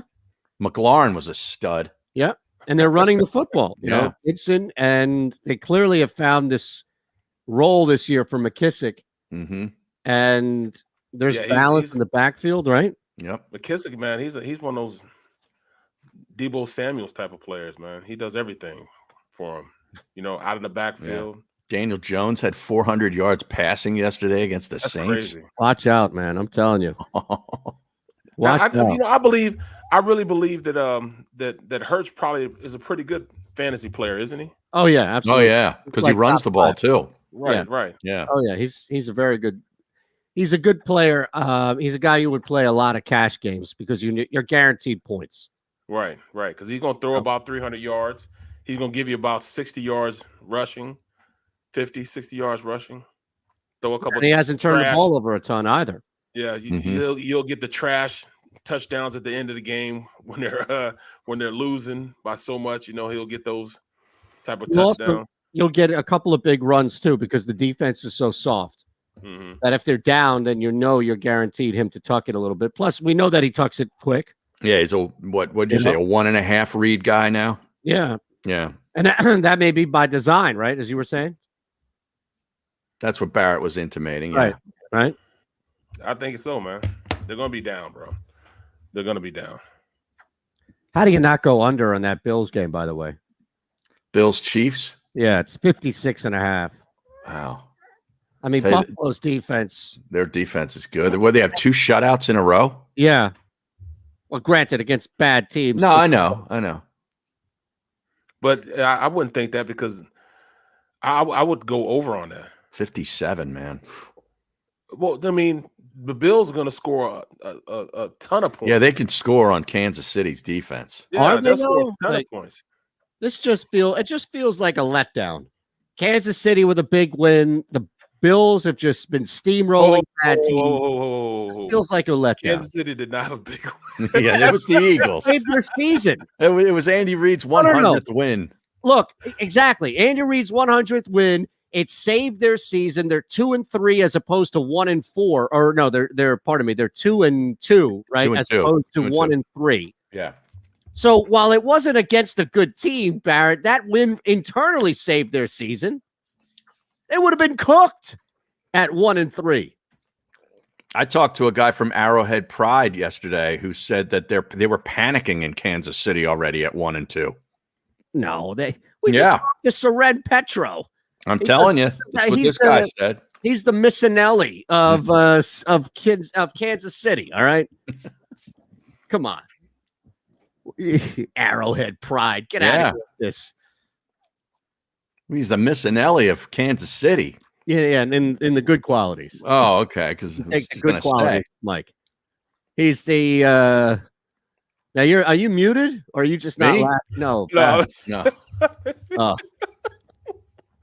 The good qualities, huh? Yeah, we're all human beings. We all see it.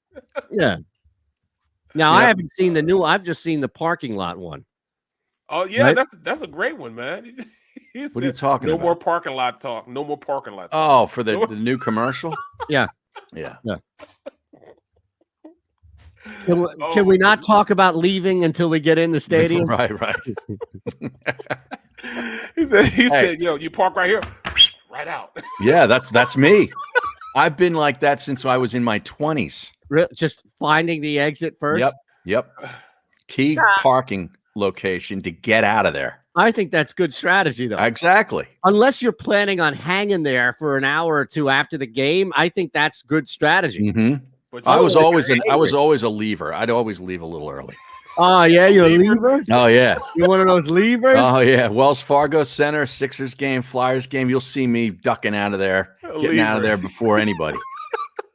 Hey, he's a leaver, that guy. He's an early leaver. Yeah, he is. Now, when I was in the truck, right? But I was with Todd Blackish and their crew, doing those ESPN games. Mm-hmm. So I was just producing. So, when you have those big games like that, you're always, the Saturday night game, the big game, the number 2 game of the week. So we'd always have a carcade, going out, police escort and everything. I can remember we go to LSU. We're going against traffic, going down the road against traffic with police, escort us out and everything. Bro, now that I'm on, now that I'm broadcasting games and I'm on, ESPN3 and ESPN Plus, dude. There are no more motorcades, man. About that, huh? That's right. I got instead of a truck, a trailer truck, I got a van. They're producing from a van. Yeah. Well, I heard you did. I heard you did a great job this weekend in ECU. Man, it was fun. Man. Oh yeah, really fun, man. In fact, ECU beat up on Tulane. Went over. Yeah, it went over. I'm Jeez, glad you said you were going over a too. bunch of dog shit this week. I love the guy. He's won me thousands of dollars, but man, he had a bad week. Yeah, how about he was on Maryland, wasn't he? Ooh. Boy, I had Iowa money line, so that helped. But I also created a window of Maryland plus 10, and that got wow. College was not. NFL was great yesterday, but I got my teeth punched in Friday and Saturday in college. Man, look, Notre Dame lost. That was huge. Notre Dame lost, and with them losing, man, Cincinnati is now. I mean, how do you keep them out of discussion for the playoffs? They're in the discussion. I think they're in the discussion, but I think they need one more win. Well, they got to run the table. Yeah, they're going to run the table. But even still, though, no. But I meant like one more quality win. Who's that quality win that they have in front of them? Let's look at the schedule. They have Temple this week on Friday night as a 29.5-point favorite. Get out of here! All right. Yeah, in Cincinnati. Now, ECU or UCF isn't all that good this year. No, but let me give you what our buddy Michael Calabrese suggested. Okay. And this actually makes a lot of sense. It's funny that you bring them up because I was looking at this tweet earlier at East Breeze. And I'll just read the tweet. Instead of being stuck on the outside looking in, how about this? Cincy and Coastal. If both teams have already secured divisional titles and an undefeated record by week 13, which I think we expect, right? Yep. If you look at both of their schedules, that's, I think, and Harry mentioned it's Temple, UCF. No, they have Navy. SMU is ranked, and they play them on November 20th at last home. Game of the season. Yeah, right. November 20th before ECU. Now, we don't know what's going to happen with SMU. They could be better, they could be worse, etc. Right. Like we'll figure that out. And meanwhile, I mean, Coastal has Georgia Southern, Georgia State, Texas State, App State, which is no longer what they were. Right, even Arkansas State coming up after Louisiana Monroe. So this is Calabrese's idea. By week 13. You replace your games, Cincy versus ECU and Coastal Carolina USA, with a head-to-head on Black Friday. Coastal would do it because it gives them an opportunity to play in an NY6 bowl game. And Cincy would do it because it could be the final piece for them to squeeze into the college football playoffs. And he says last season proved that scheduling can be done at a moment's notice. It's a risk. But if either team wins, which one somebody's going to win, right?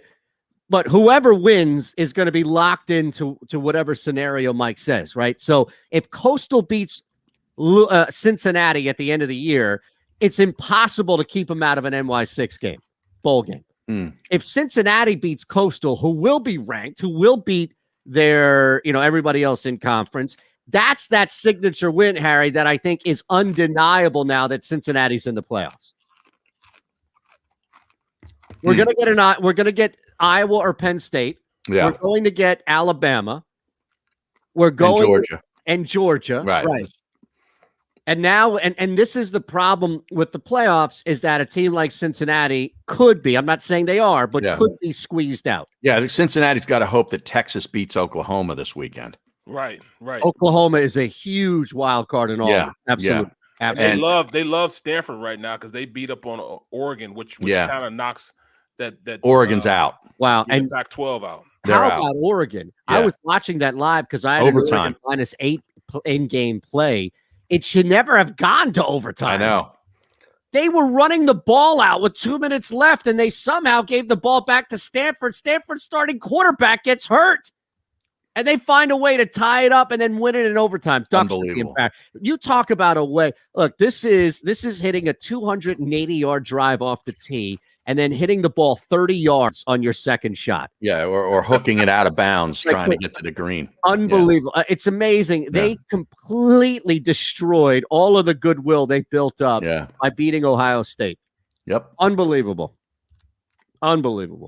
Yeah, and Michigan, thumping Wisconsin. Wisconsin is awful. They're so bad. That Mertz stinks. He got hurt and was an upgrade. Yeah. He's terrible. Yeah. I mean, Wisconsin is just not a good football team. Looking forward to Michigan State. I'll tell you, Mel Tucker's doing a hell of a job at Michigan State. Yeah, Yes, he is. They're undefeated. Nobody's talking about them. Fun team to watch. How about Auburn beating LSU? Yeah, on the road. That was unexpected, to say the least. You guys see that one? Yeah, I did. They scored 2 touchdowns in the fourth quarter. Now, what time was your game done yesterday? I'm curious. Yes, Saturday. Or Or Saturday, yeah, sorry. It was the 3:30 game, so we probably finished around about 6. Now, do you fly home or do you get to 6:30. spend the night there? 6:30. No, I actually had to spend the night because I was in Greenville, but I flew into Raleigh and had a hotel in Raleigh. And drove down an hour and 15 minutes to Greenville. Did the game, drove back, and got up in the morning and caught the 6 a.m. flight. Got here about 7. And I went, and everybody was tailgate. I drove them up in the parking lot of the Wells Fargo, and I took me about a 2-hour nap in my car. Wow, that's Rob Ellis. Steve. Wait, you Rob Ellis? Yeah, I pulled a Rob Ellis, man. I mean, everybody. I mean, it's loud. People tailgating out there, and I'm sleeping right in my car. I'm surprised nobody came by and took pictures. They probably are. I'm sure they did. Yeah, I bet there are pictures We have to circulating go to the internet. Exactly. Let's go to the 4th and John page and see if anybody snapped any picture. Barrett passed out. Or Crossing Broad. Let me check. Right.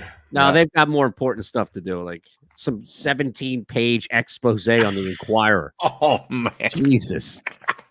I think Kincaid's sniffing around though with this whole thing with Angelo. Oh yeah. What with the Angelo and the new program director? Yeah. This sounds like something out of Stern, where it's like some sort of fabricated drama about how Angelo can't work for a new guy and all this stuff. And it's going to be, well, he's going to leave and all this other shit. I'll believe it when I see it. Yeah. Meanwhile, he gets a new contract for more money. Right. I mean, come on. If Howard had $1 million. Yeah. Exactly. He's the last of the $1 million guys on radio, bro. He makes about $1.5 million. Yeah. He's the last of those guys, man. Nobody else does that now. No. Uh-oh. We got radio versus print wars. No. Angelo Cataldi weaponizes fake outrage against Mike Sealski this morning. Wait a second. All right, we got to take a break. Let's come back and talk about that. If it's happening in this town, it's happening here. Right? What happened to the comments? I haven't seen anybody comment since 11:40. No, I know. They're dead. Yet we have over 100 people watching right now. The Hawk 215 is the last comment I see on here at 11:43. And it wasn't even a great one. No. Jeez. I like this one from Eddie Edwards better. Nelson Harris and Slay. Horrid. All right, we're back in 3. It's the middle. Make sure you hit that thumbs up button. You're watching. You haven't hit that thumbs up button or subscribe. Shame on you. We're back in 3. It's the middle. Go for the midnight dares. Go for the memories. Go to get your spin on. Go to get your spa on. Go for the bubbles in your bathtub and in your drink. Go for the stakes and the steak. Go for him. Go for her. Go for the win. Go to Ocean Casino Resort. Book your trip at theoceanac.com. At Stateside Vodka, every new customer gets the world's best rocks glass. Free. What's that? A rocks glass? You're telling me that bottle is cut in half? You could say that. Holy shit. And you're telling me I can get one of these glasses for free? That's right. 1 free rocks glass per customer with each first-time purchase of Stateside Vodka. So good, it just disappears.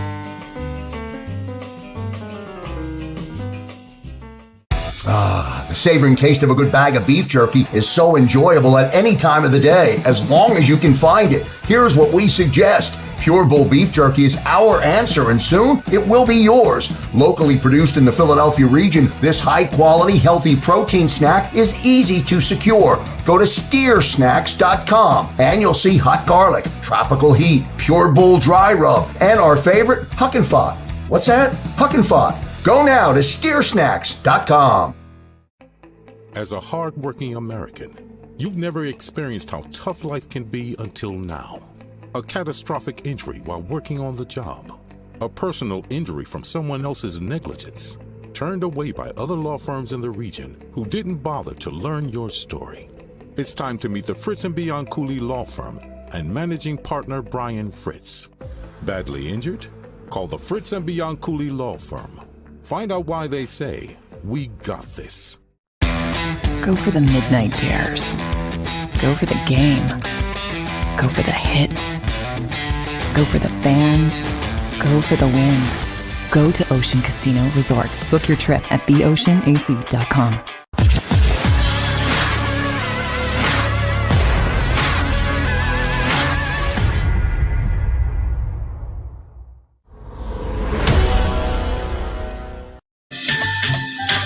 All right, we got wars here. Yeah, apparently Angelo has Sealski on every week, I guess. Yeah. And it's a today, good conversation. Yeah. Sealski's good, man. I think he's interesting. He writes good stuff, typically, and he's a smart guy. And Angelo ripped him for apparently writing a column that deified Andy Reid today, and he called Sealski a lemming. A lemming?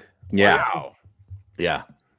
For sticking up for and what, justifying Andy Reid's existence? Like, what was the beef? Yeah, he said Angelo ignored the column that he wrote entirely and decided to ambush Sealski, criticizing him for writing a story that, quote, deifies Reid. And then he challenged Sealski on why he wrote it. And Mike goes into this whole thing that it's a newsworthy column. He won his 100th game with the Chiefs, which makes him the first coach in NFL history to have 100 victories with 2 different teams. And one of these teams being the Eagles. Right. And then he schooled Jonathan Gannon all day on the field. The Chiefs aren't coming back to play in Philadelphia for another 7 or 8 years. Reid's he's not going to be there then. All of those things are newsworthy. He says, you know how the business works, Angelo. There are storylines in every game, and you have to cover. And Andy Reid beating the Eagles is one you have to cover. And then Angelo just went off and just basically just ripped him. Which is amazing because there's no basis to that rip whatsoever. Yet here this show is thrust right into the news. Like, do you even ever, you think anybody's talking about something that Jamie Lynch is saying or doing? Nobody knows who the hell that person is. You think anything is going to be made up as far as news? And again, this is why Angelo has continued to dominate, and I don't see him going anywhere, is because they have completely fabricated something. There's no substance to that argument. There's no substance. This is a journalist. How long was he a writer for? He knows exactly why Andy Reid is relevant. Yeah, of course he does. But here they are thrust into this whole thing, and Kevin Kincaid takes the bait like a guppy, just hook, line, and sinker. Sure, I'll bite into that bait and write a 1,000-word write-up ripping Cataldi, but really putting it out there. And meanwhile, the other show's looking around like, hey, man, how come nobody's reacting to something Pat Egan said? Yeah. Shocker. Jeez. Well, you can do that when you're the $1 million man, huh? Yeah, well, and you're beating another station by 3 to 4 times the rating. That helps too. Apparently, Angelo suggested that Andy Reid didn't get the same scrutiny as other coaches in this town. What? That's again.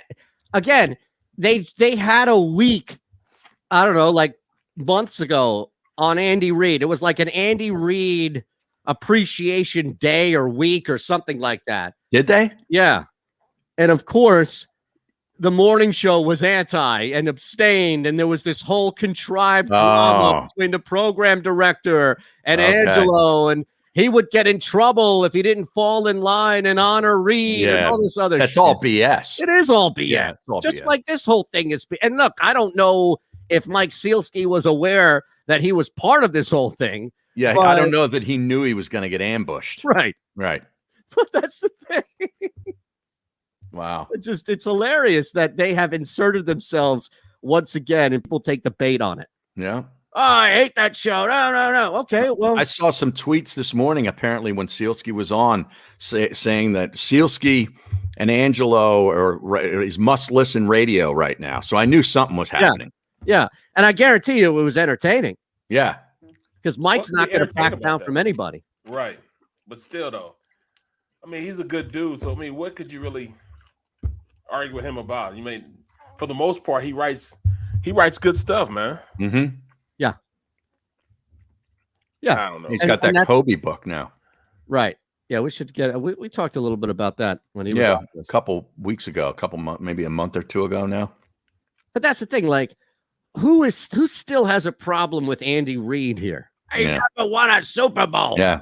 Who's still saying that? Are you using your rotary phone as well? Like, you have turned into your parents. You have become that commercial. Well, we to all be honest, we all see it. But I'm not even on Andy Reid anymore. You know what I'm saying? I mean, to me, he's just the Kansas City Chiefs coach now. I'm no longer seeing him the way everybody else sees him. Get this. Yeah. Angelo pressed Sealski on why he didn't go into Reid's issues with bad character players and blah, blah, even though everybody already knows about all of that. Big Red's troubled personal life has been well documented and wasn't particularly relevant to the column. So I guess he was getting criticized for not including all the, the family issues that he's had. And Jesus. Look, if you want to add balance to something while you're giving, like, I don't think there's anything wrong with that. Now, again, I'm not justifying whatever Angelo said or anything along those lines, but part of who Andy Reid is are troubled issues, are who he is as a dad, or who he is as a human being. So I think you can humanize somebody by bringing up, like, this isn't social media where you should be afraid to be a human being. Oh my God, I can't believe he's fill in the blank or he's dealing with it's like, no, people are human beings. So, again, just knowing and dealing with Mike, I don't think that this was done on purpose to be like, let me not mention what happened to his kids, so this makes Andy look better. Mm-hmm. Right. He just wrote a story about what he was feeling at the time, what he was thinking, what he needed, he needed for everybody to know what he wanted them to know. I mean, he didn't have to go into all that other stuff. At the end of the day, it's a reason why Andy Reid was so successful. There was other aspects of his life that took the back burner so he could be as successful as he was as a coach. Yeah. Right. That's just what it is. I got a big picture of Andy Reid dabbing in the locker room after the win.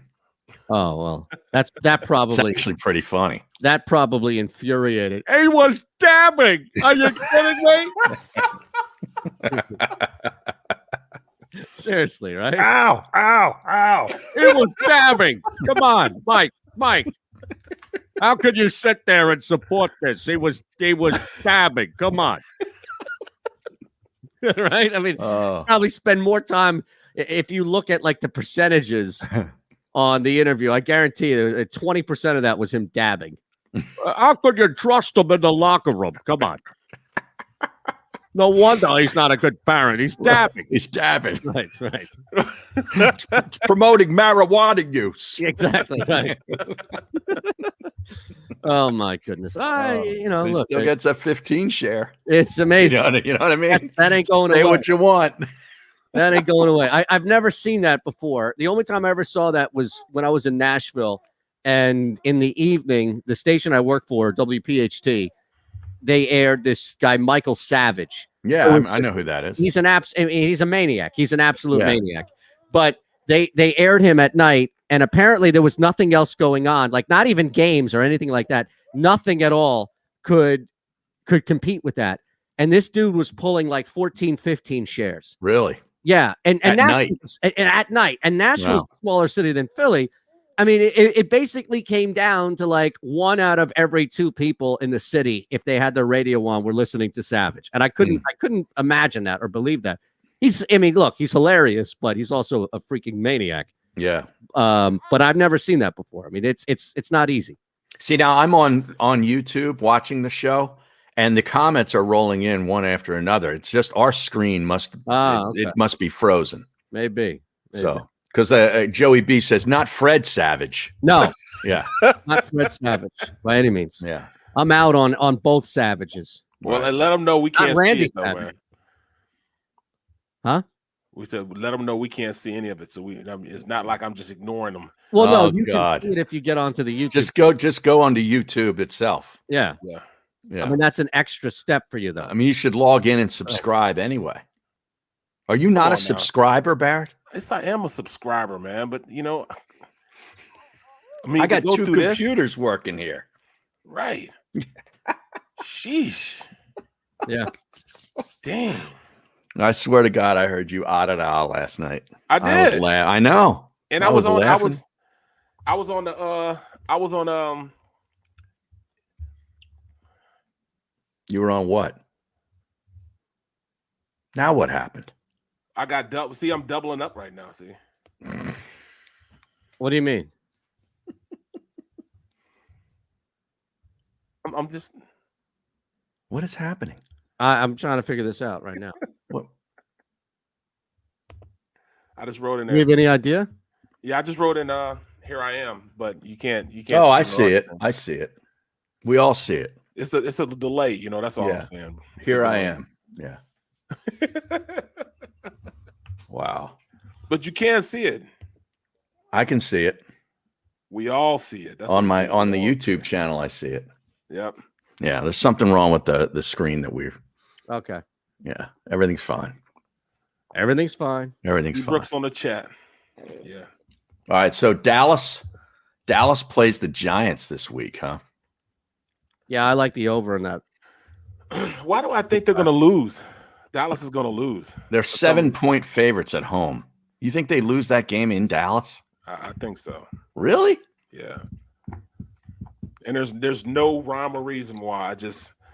I don't think they're going to take the game serious. Dallas is going to take the game serious. Why? Just because they think, all right, this is just, a bad Giants team. They already had their fun in the sun. They won last week. They don't expect to win this week. I think that gets their attention. Oh, you think? Yeah. And if the Giants came in there without that win, then I think you might have a case. But them beating New Orleans on the road, quarterback threw for 400 yards. I don't know, man. I think that gets Dallas's attention. Yeah, they come off that win. They get their first win of the season, right? Yeah. Mm-hmm. That's what I think could be a difference maker. Meaning that Dallas now kind of gives them some respect. Yeah, but it's also a divisional game too. Like, maybe the line is too much, but I think it's a little steep, but the total's 51.5. Yeah, I like that going over. Divisional games, I like that going over. The Giants are scoring points now too. We know Dallas loves to score. Running even is not slowing the game down. No. So I don't know. That's a 425 game. Now, what happens tonight if the Raiders lose? Do you think that number drops? That Bears-Raiders number drops?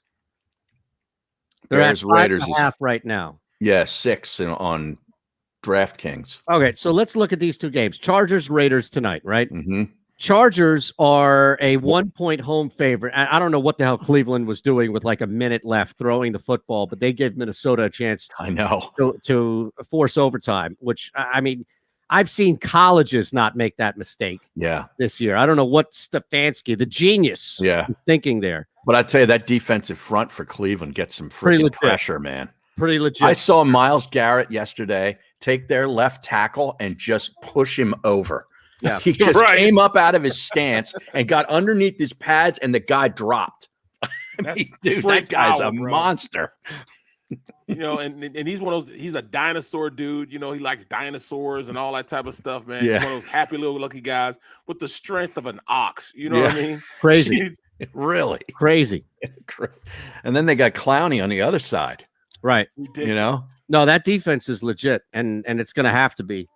For sure. I mean, they didn't score. They don't score many points. No. Look what I just texted you. Look how old Sirianni's starting to look already. Bro. That's another thing that came out this morning is that everybody's looking at Sirianni's press conference before the season started and then yesterday's, and it does look like he's aged about 20 years. It's amazing. You see this with presidents, right? Not head coaches a month in. Right. Like guys leave the White House after 4 or 8 years, and it's like they've gained 10 or 20 years on their life. Yeah. I think that's part of it. Like, I think that you have to take something experimental or whatever it is to see how you are or aged or whatever the hell. But my God, I mean, the stress alone. It's almost like dog years. Yes, it is. When you're the Eagles head coach, I mean, each month is like a year. Right, right. And then Tom Brady's 44 and he looks younger than when he came into the league. Seriously, he's on the other stuff. He's like Benjamin Button. Exactly. Tom Brady. It's just like those commercials, man. You know, like he talks about, they make fresh bread, you know, and Tom Brady, you don't even eat bread. Right. You don't even eat bread. It's great. Boy, Subway has gone and they have pulled They're out spending money. Oh yeah, for fake tuna and tire rubber bread. Right. They're really spending a lot to Steph make Curry, Charles Barkley, Tom Brady. I mean, my Venus, God. or Serena. Serena. Serena's in that. Yeah. I thought there's somebody else too, right? There might be another female athlete. Like, is it an Olympic athlete or maybe a WNBA player? No. Soccer player. Oh, yeah. Rapinoe. Yeah, she's in it. Yeah. Belichick was in one. Remember? He was? Yeah, there was that. We played it where he's walking down the street. And it would do sleeves or no sleeves. Sleeves, and he cuts the guy's sleeves off, and he's like, "There you go." I forgot about that one. But yeah, I saw somebody on Twitter this morning say that Nick Sirianni looks like Turturro, Jonathan Turturro, the actor now. Wow. Yeah. Taking years off your life, man. No question. I mean, look at me, man. Look at this. Working with you two. Right. There's a grain. Yeah. Working with you two, man. Got more gray down on my beard now. Man. Wow. I'll tell you. That's nuts. No, you know what? But I think I get younger, man, working with you guys, because all I do is laugh at you guys, man. You know, not that you guys are funny, but right. Hey, I mean, I just, you know, it's what non-stop. Am I, a clown? Right. What do I just look funny to you? Right. What, am I, a clown or something? How about Carson Wentz getting a win on the road? Everybody was so happy. Bro. Big one right there. And then Monday night, a week from tonight. That saved their season, possibly. Then they play Baltimore on Monday Night Football next week. Yeah, they're a 7-point road favorite right now. Baltimore is. No, Baltimore's a home favorite. Road favorite. Road dog, pardon me. Home favorite. 7 points right now. I don't know how much that moves, to be honest with you. Colts come off a win. Mm-hmm. I don't know. Is there going to be enough Colts money to drop that through 7? Are there going to be enough people that are going to say, wow, the Ravens, man, you know, they beat Denver, but now they're going to pound Indianapolis and that moves to 8? Probably. No, I don't think so. All right, so let's look at this real quick. What line has the biggest chance to move? Maybe this. What happens if the Chargers lose tonight? They're a 1-point home favorite against the Browns. Browns come off a win, tough one against Minnesota. So what happens if the Chargers lose to the Raiders? Do they become a home dog? Well, I see it at Pick'em some places, and actually WinBet has Cleveland as the 1-point favorite.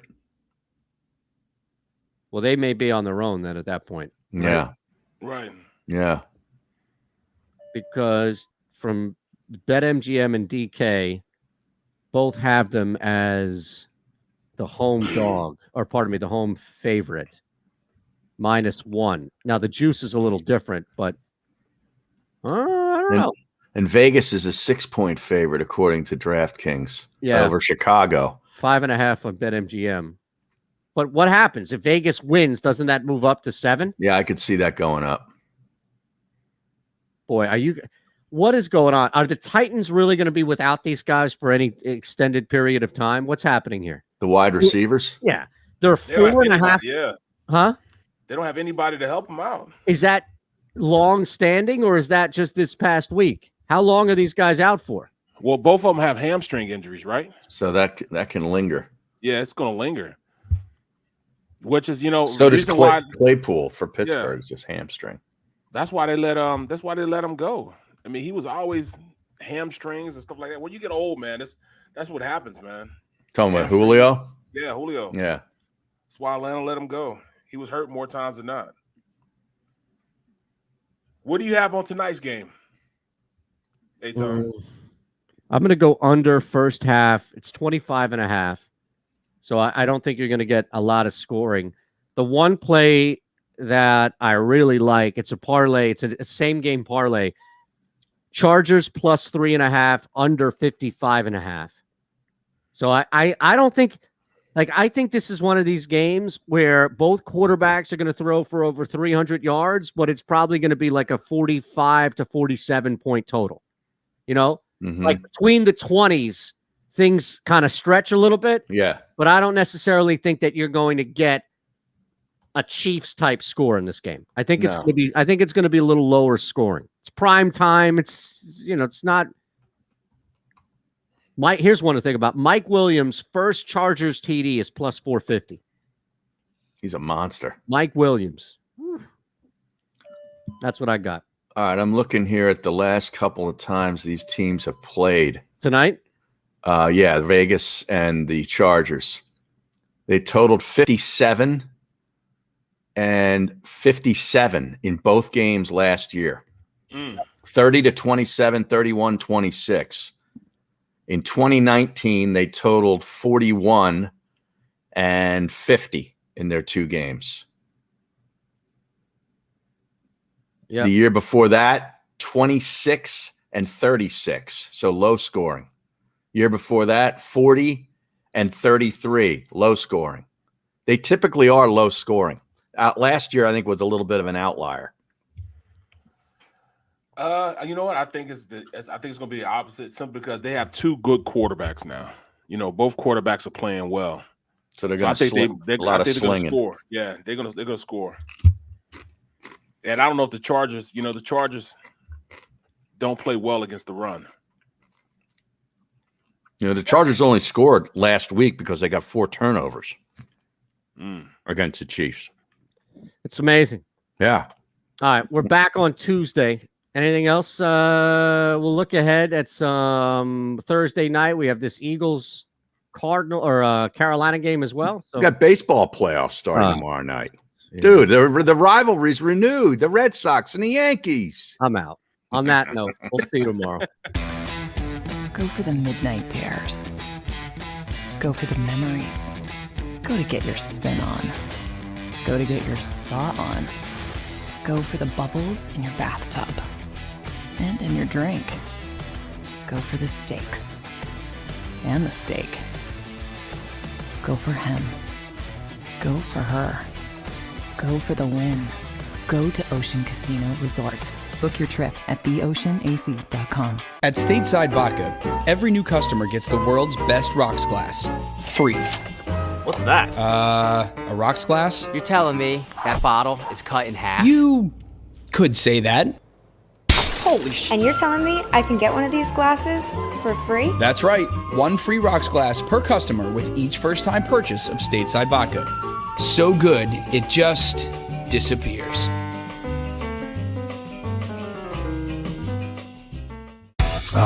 The savoring taste of a good bag of beef jerky is so enjoyable at any time of the day, as long as you can find it. Here's what we suggest. Pure Bull Beef Jerky is our answer, and soon it will be yours. Locally produced in the Philadelphia region, this high-quality, healthy protein snack is easy to secure. Go to steersnacks.com, and you'll see hot garlic, tropical heat, Pure Bull dry rub, and our favorite, Huck and Fod. What's that? Huck and Fod. Go now to steersnacks.com. As a hard-working American, you've never experienced how tough life can be until now.